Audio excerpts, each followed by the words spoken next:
You can smell the nostalgia from the retro load of the original PS1, a machine that started a juggernaut entry by Sony into the world of gaming. Hi all fellow gaming fans, and welcome to my preview of the much anticipated and overhyped extravaganza that is the Sony PlayStation event in Vegas, celebrating 20 years redefining gaming for the masses. As this weekend is offering up not only the Sony 20-year event in Vegas, but also the gaming awards that have at least been partly funded by Jeff Keighley, and will be home to some new trailers and maybe even some exclusive announcements. So from here, anything I say could be shown premiered at either of these two events, but expect the meat of them to be at the Sony one. Sony's part in modern gaming as we know it cannot be underestimated. Spurred on by the deceit and dishonourable actions of Nintendo in the early 90s, Sony and more importantly then boss Norio Uga were motivated to complete the partnership that they had agreed to bring the CD device PlayStation to market. Going toe to toe with the big two players of the time, Nintendo and Sega, was a risky move, and one many thought would fail. Nintendo themselves shrugged off Sony as a threat. Launching in Japan in 1994, it sold over 300,000 units in its first day, helped by killer launch titles Ridge Racer. But in 1995, they originated the drop the mic moment with the price announcement of the PS1's $299. This was the beginning of a journey that transformed Sony from the Japanese electronics giant to the core gaming brand we know now, eclipsing Sega and Nintendo at the very first attempt. The irony was that Sega lost out on the one thing they excelled at everywhere else. While they were busy shipping jaw-dropping full 3D polygon games like Virtua Fighter and Racing, they had made a console in the Saturn that excelled at shifting hundreds of sprites across multiple planes, and it also did some 3D. Hearing that the PSX was a polygon monster that, although not at the level of Sega's arcade Model 1 boards, was a big step up from the Saturn, shifting 3D with transparency effects using Ken Kutaragi's VLSI chip with a RISC-based CPU. In a panic, the story goes, Sega dropped in another display processor along with its already dual RISC CPUs to boost the power of the machine, and this only made the machine far harder to get good results from, a history lesson Sony would later repeat themselves.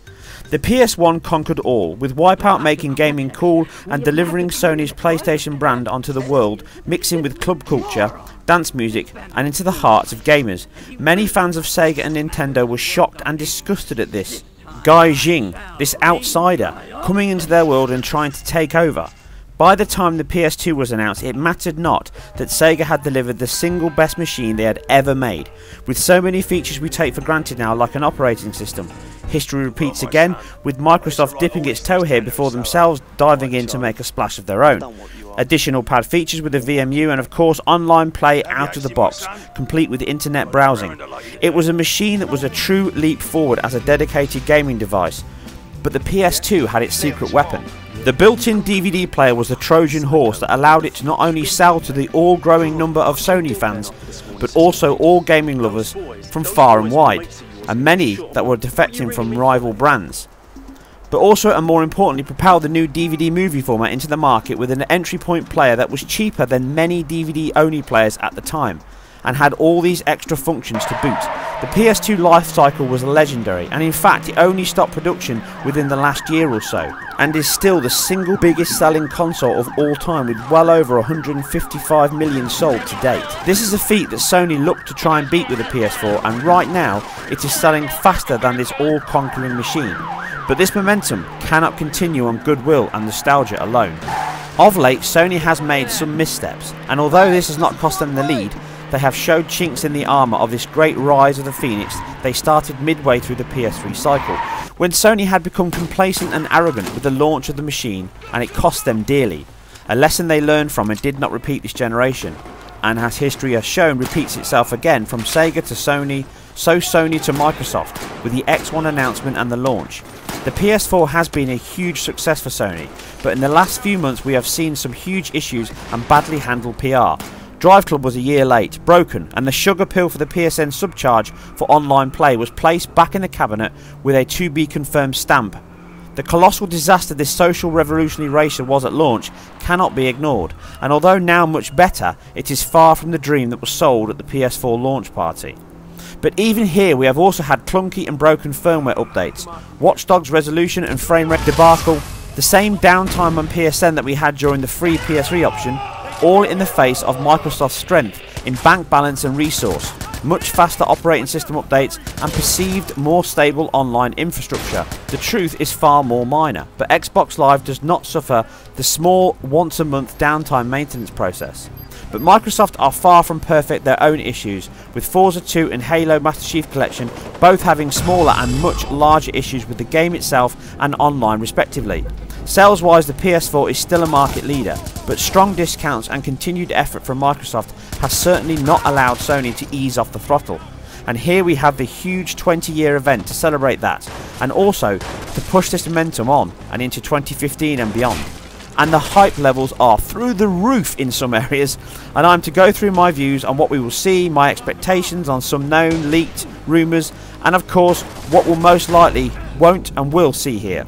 First up, this is purely based on info I have seen, heard and read, and nothing unless confirmed is indeed confirmed, so we can only see how close or far some of these guesses are. First up, the long-standing dream of The Last Guardian. The meme that keeps on giving has been so long in vaporware that the room is clammy. Even though we are always confirmed this game is in development, it appears to be by now have had a huge rethink and reboot from its original design and showing. And even when this game ever sees the light of day, and if, do not expect it to look close to the original PS3 reveal. It would be idyllic and poetic for it to be reborn at this event, but truthfully I think this will not be the day of the Guardian. The Ico successor is much loved and wanted by many a hardcore gamer, and I think it is not quite at Shenmue 3 levels yet, but it could soon reach that level of mythical status. And this is again another game that, although has much love and support, one I would myself buy at its simple announcement, I still think it will not be seen here, and won't be tied to one single platform, as the property just does not carry that amount of weight. But again, I know nothing for sure, so maybe dreams really can come true. On to far more concrete information. We know that along with more info and footage of the stunning and hyped Bloodborne will be shown. I have covered this game in depth from preview and my hands-on play earlier this year at the EGX show, so please check out those video links here if you want to know more on this game from a visual and mechanic side. Enough said that this game is certainly one of the biggest games Sony is launching next year, early in March, and expect it to see far more coverage come January as it builds to a big launch. It will be preceded in February by another big exclusive from Sony and the highly talented team over at Ready at Dawn, The Order 1886. Still one of my most anticipated games of next year, and one that looks to deliver on its promise of truly pushing visuals into another level. Again, if you want to know more on how this stunning game is being put together and how it works and the tech behind it, then please check out both my hands-on play and my in-depth preview. Suffice to say that on a pure visual stance, this game is borderline full CGI level, and the transition from gameplay to real-time cinematics are seamless and loadless, allowing you to be fully immersed in the feel and flow of this game.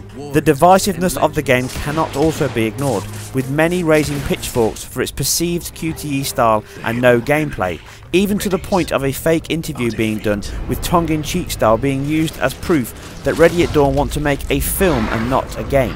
This kind of witch hunt for games is not new, and it sadly is a more prominent area in the gaming public of late, with Ubisoft, rightly or wrongly some would argue, bearing a good brunt of this misplaced wrath. For its technical achievements, sublime art and atmospheric setting in such an iconic period, mixed with a superb balance of steampunk history and the mythical horror element, allowing a gameplay mix of shooting, stealth, suspense and puzzle solving, the developers have promised they have a lot more to show. With the Vikings being only one of the lineage, as the name suggests, half-breed, we have yet to see the full horror of a beast that does not have the foreboding mix of human intellect and empowering presence. Rad have promised a brand new demo here for the public to play and give us more info on the game that has propelled them from top tier PSP developers to AAA PS4 ones.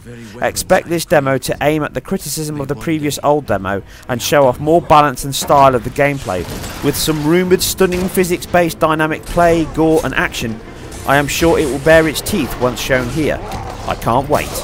Sony have been busy with many first-party games since E3 and Gamescom announcements, an eclectic mix of games and genres that show they are willing to give gamers a choice and not just chase big AAA action titles. We saw a glimpse of this with the Tomorrow Children, a game that is pushing boundaries and trying new things in more ways than one. Other players can appear and disappear in your game as you work through, and even take valuable resources from you. Along with this, also expect or at least hope to see some information on the stunning The Wild game shown at Gamescom.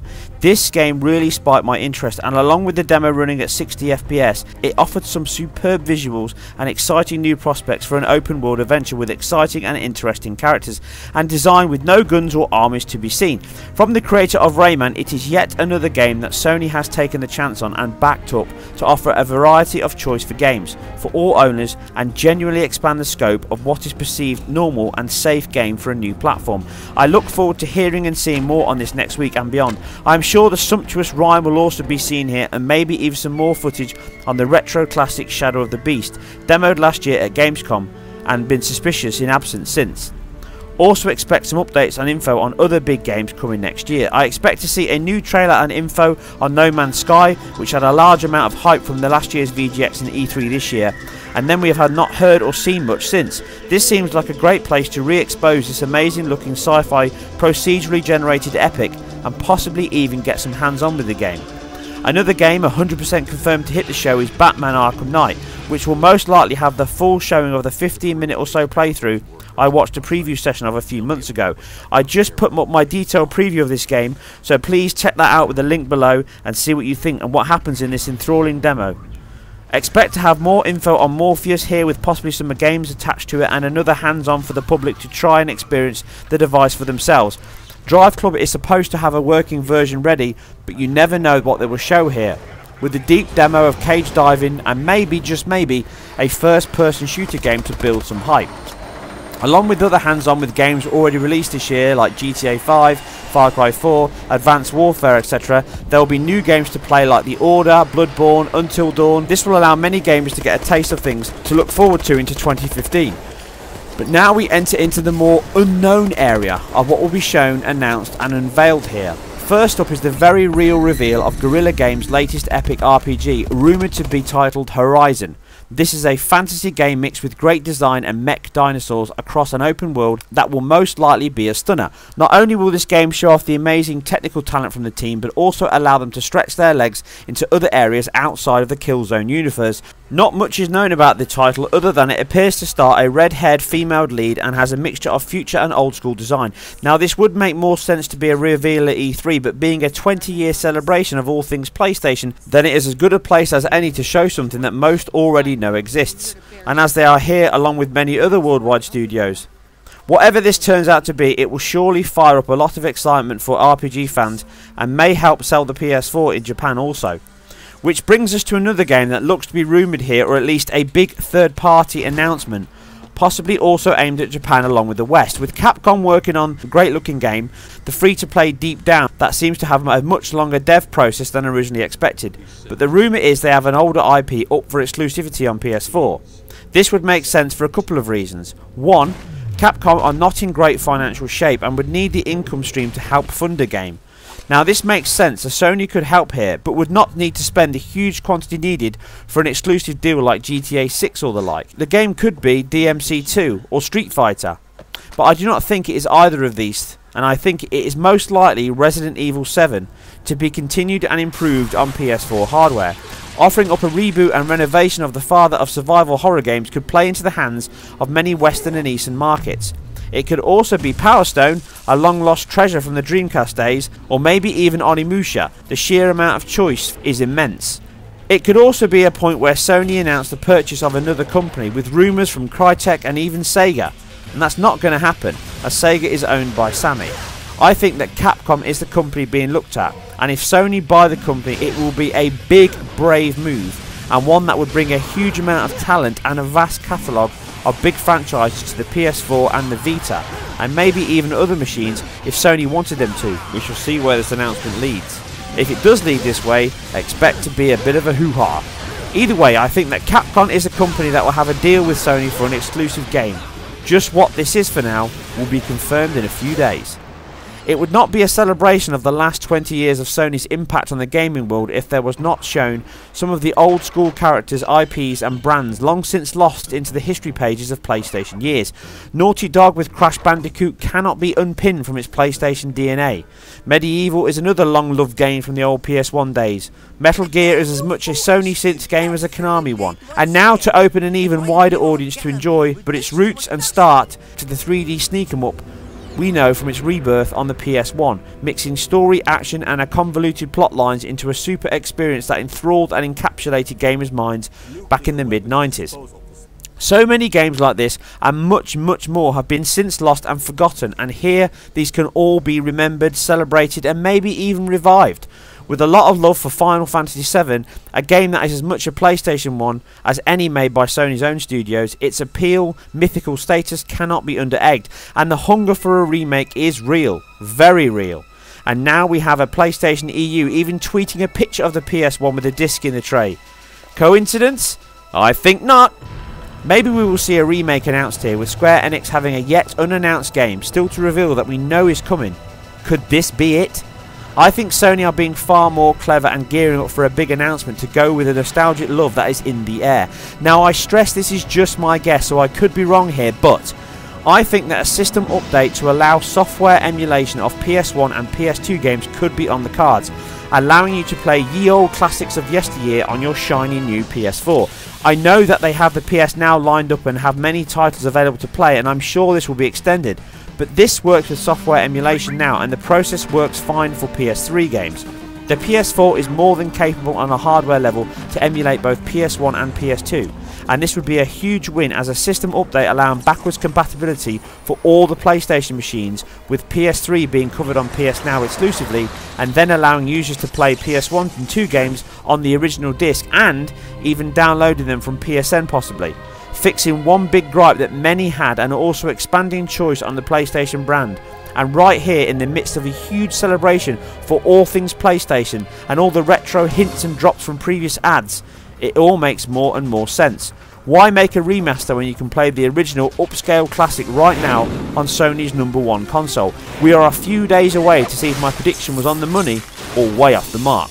But all this retro love is great, but we still need new, fresh content. I'm pretty sure there will be more. With Sony Santa Monica making an appearance along with many others, they will have panels with devs talking about various aspects of games, from Naughty Dog on creating next-gen Nathan Drake, to Sony Santa Monica reviewing the history of Kratos and God of War. David Jaffe has returned to the Sony fold with his new company Bartlett Jones Supernatural Detective Agency. Being the man behind classics as Twisted Metal and of course God of War, we can expect a great new and exciting game from the Jaffe, a very outspoken and loved game designer over the years. Even though the new video release points towards a survival horror game, it is rumoured to be an action game, so maybe with the Jaffe at the helm, he will mix them up a bit. Samatsuya Ono will be here showing off the rumoured exclusive for PS4 from Capcom as mentioned above, and also with God of War creators here, they may, just maybe, be a chance to see the awesome new game as hinted by the new game director Cory Balrog, tweeted back about mind-blowing visuals they are working on, and coming from the team that battled back and forth on a technical wow factor with Naughty Gods on PS3 across God of War 3 and Ascension. Do not underestimate how much of an impact their game will make. I do feel this is too much here though, and the panel they have on the God of War saga seems a better reason for their presence, with a teaser maybe being dropped to stoke the fires. All in all, it will be an epic 2 days of games, trailers, announcement, panels, and all-round gaming goodness to see us through. The much rumoured remasters of Heavy Rain and Beyond Two Souls should also be shown here, with it being playable on the show floor, which I had in my Gamescom preview video, where I also mentioned that an Uncharted collection is something I have long since believed is a given and will entice people into the story and world of Nate Drake, allowing new owners of PS4 to experience the sublime games that were a jewel in the PS3's crown of first-party content, offering up a vast collection of all 3 games running in a native 1080 and 60 FPS, will allow many to experience these awesome games in an even better fidelity and motion, but also allow others like myself to replay these games and enjoy them again with a lick of paint and the connoisseur's choice of frame rate. These games will achieve 2 things. One, it will most likely allow some other dev house to cut their teeth on bringing some big AAA games to the platform, working under the guidance from Naughty Dog, and it will stoke the fire for a much bigger impact for the game pretty much everyone is waiting to see. Right here, Uncharted Collection will be an epic announcement and may even be playable. In fact, I am almost sure that if it is announced here, it will be playable and will certainly excite many, including myself. It is just a shame that I cannot make the event. Going from such epic moments in the franchise like you see here will just look even more stunning than it did first time around. But there is one more game and one studio that have as much hype and anticipation around them going into this event as any other. One game will single-handedly make the whole event worthwhile. One man's return into the fray on new hardware is expected to set the world aghast. Even with the offering up of the Uncharted remaster at 1080 and 60 frames per second will confirm the target that Naughty Dog have with this game, and one that I am sure will steal the show, and that is no offence to other games here.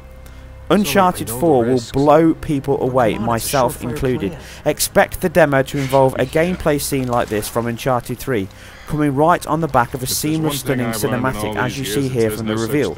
I expect a possible real-time story sequence revealed at the VGX Award, and then a full playthrough like the great Uncharted 2 E3 demo at the PlayStation event. If rumblings and rumours are correct, and from the Naughty Dog art book I purchased earlier this year, the style and vision looks stunning. Most likely the scene will include foliage that reacts to you, wind and all forces of physics. Expect gobsmacking weather effects and realistic water. The interaction with the world, I am sure, is something they will push as hard as the visuals, making the world far more believable. By subtle touches in lighting, physics, animation. The stunning attention to detail, passion that Naughty Dog have in all of their work, offering up an experience that feels alive, dramatic and dynamic, all backed up with visuals that will melt faces. I don't think the impact this game will have can be underestimated, and I am sure it will be a game that many people will scorn, many will adore and hold aloft, and I myself will just be in awe of the talent, skill and sheer beauty of what they can achieve on hardware like the PS4, and be thirsting to get my hands on a copy. If you love games, visuals and tech, then this game cannot fail to impress and interest you. Only 3 days until we can all be blown away by what we see, and then count the days until next Christmas when we can play it for ourselves. So you guys can keep up to date, I've put the link below for the Twitch stream of the VGX and also the PlayStation event, whatever gets streamed online. Obviously what I've covered here is as much as I know, but there's going to be a hell of a lot more announcement that I've not thought of and no one really knows yet. It's going to be an exciting weekend. As always, if you enjoyed this or any of my other content, then please hit the sub and like button. I really appreciate each and every one of you that does. Especially now that I'm over 2,000 subscribers. I am absolutely stunned and I cannot thank you guys enough. I'm glad that you enjoy my content enough to stick around and see what I've got coming up in the future. I really appreciate each and every one of you that does. You guys are awesome. Please leave your thoughts and feedback below. I always love to hear what you guys think. As always, you guys and girls take care, and I will see you soon on the next one.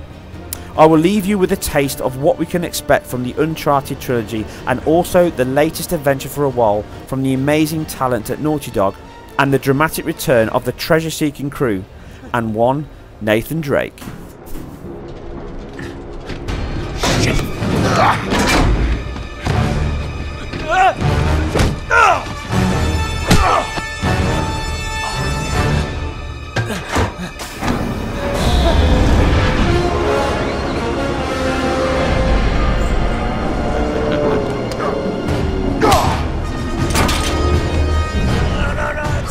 Talk about this!